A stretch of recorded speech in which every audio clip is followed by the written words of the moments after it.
Starting and standing, we'll step 1 foot back and get into the hip flexors.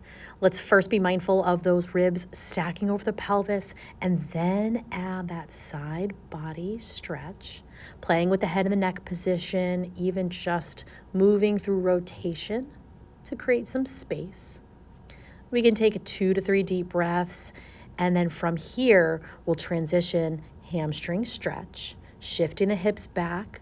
Let's keep our back flat as we press the sole of the foot, or the heel, pardon me, down into the floor. Option to dial the toes out just to play with sensation. After holding, again, 2 to 3 deep breaths, let's go ahead and move to the opposite side. So we'll step the foot back, stacking the ribs over the pelvis. Take a nice full inhale and exhale breath, reaching the arm up, side body stretch. Moving through the neck, we'll rotate downwards towards the floor, upwards towards that top hand.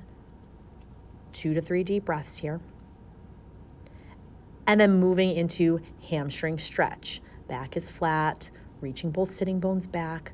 We'll point our toes up towards the ceiling and gently press the heel down as we get into sensation in the back side of the leg.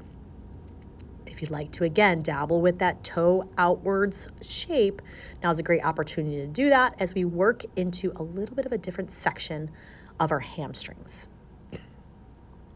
From here, we'll reset, standing up nice and tall. We'll take a few deep breaths, lifting our shoulders up towards the ears and softening them down and away, allowing the shoulder blades to glide up and glide down on the rib cage. From this space, we'll find our tall posture and then move through 3 or 4 if you're feeling good, if it feels nice in the spine. 3 to 4 spinal rolls, keeping the knees soft to maintain lightness and space in the backs of the legs. Use your breath to guide you as you drop the chin down towards the chest and then make your way back to standing.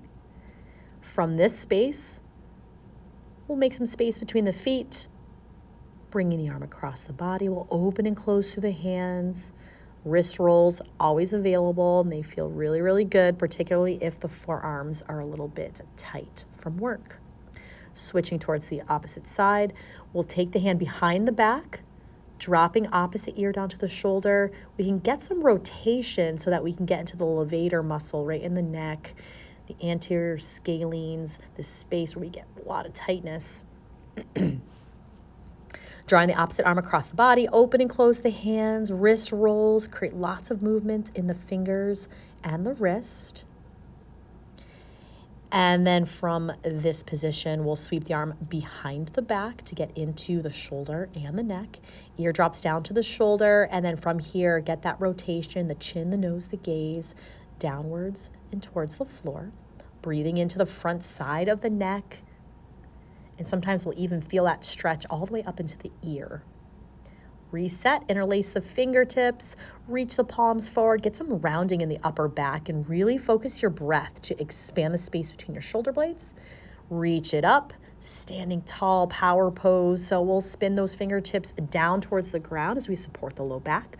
Being mindful that we're not flaring the ribs out. We'll keep them slightly tucked, then add the back extension here. Love a power pose, really, really good for the body.